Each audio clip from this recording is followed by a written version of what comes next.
Hello mga lods, mga master, magre-repair naman tayo. Magandang tanghali sa inyong lahat. Magre-repair naman tayo ng isang microwave na Hanabishi brand. Yan. Ang sabi ng may-ari dito ay hindi na daw umiinit yung microwave niya. Kaya nga ito yung i-repair natin mga lods, mga master, kung paano natin maibalik yung ang init ng ating microwave Hanabishi. Okay mga lods, mga master, umpisahan na natin ang ating pag-troubleshoot or pag-aayos ng ating microwave.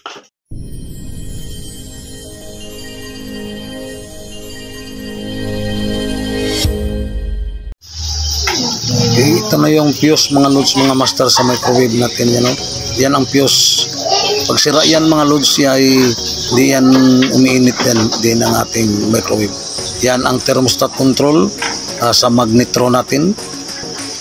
Yan.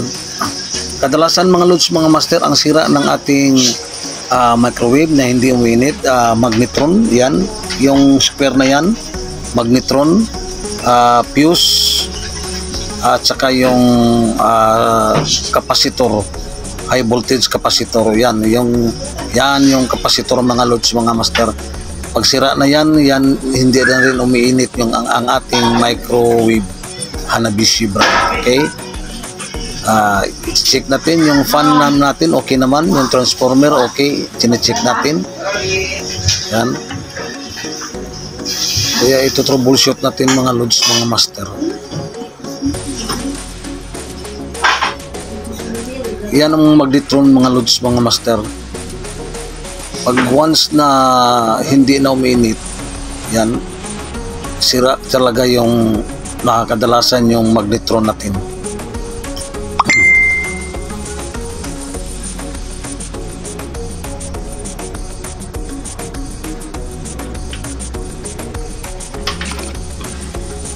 Okay, ituturo ko sa inyo, okay mga lods, mga master, ituturo ko sa inyo mamaya ang paano tester ng ating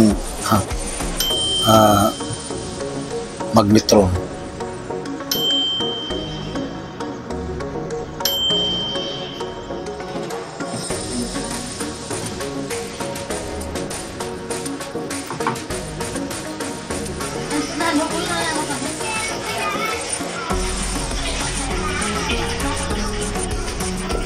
Yan ang diode ng ating kapasitor mga lods, mga master.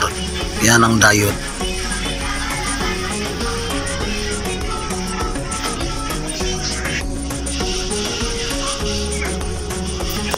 Paano natin malalaman kung good kapasitor? Yan, pag pumapalo ng 70 UF tapos bumabalik, yan ay good. Pero pag hindi bumabalik, meaning sira ang ating kapasitor, ay grounded kapasitor. Pag hindi na bumabalik yung pointer ng ating tester, yan. Pero pag bumabalik agad, yan ay good kapasitor. Grounded magnetron is ilagay mo sa terminal, saka i-ground mo sa body. Pag once pumapalo, grounded. Pero pag hindi pumapalo ay hindi grounded, good magnetron. Okay, yan ang palatandaan mga lods. Yan, nandiyan na siya sa loob. Isisirado na. Okay, kaya isaksak na natin sa power mga lods, mga master. Okay, i-on na natin mga lods yung microwave natin na Hanabishi brand. Yan na, mandar na. Yan, umiikot na mga lods, mga master, yung bowl na sa loob. Yan, kung napansin niyo mga lods, mga master, na Hanabishi brand. Yan, yan. Ang sira pala nito mga lods ay yung magnetron. Yan, pansin niyo mga lods, yan ang magnetron, yung malaking square. Yan, tsaka yung maliit na itong itim, yan ay ang thermostat control. Yan ang nire-repair natin, ang isang magnetron. Kasi sobrang mahal pala mga lods, mga master, 104. Kaya nga tinatry natin na i-repair kung makaya natin i-repair. Okay.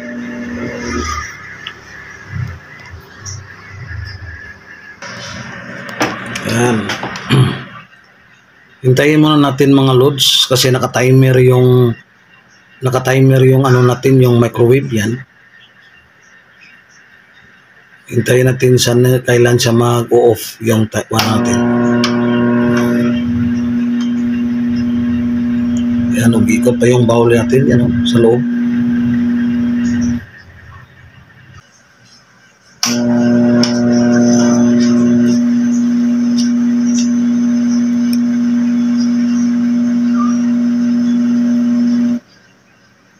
Malapit na mga lods yung timer natin mga lods.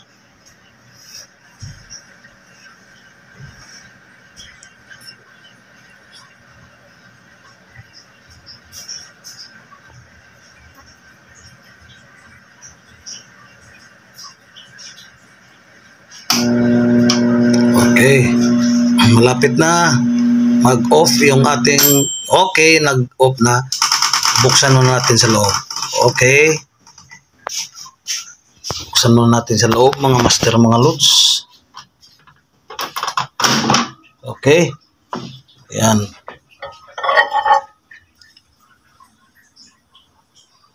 Okay, uminit na mga lods, mga master eh. Yan, mainit na yan, umusok na mga lods yan, mga master yan, oh. Yan, pag napansin nyo yan, oh.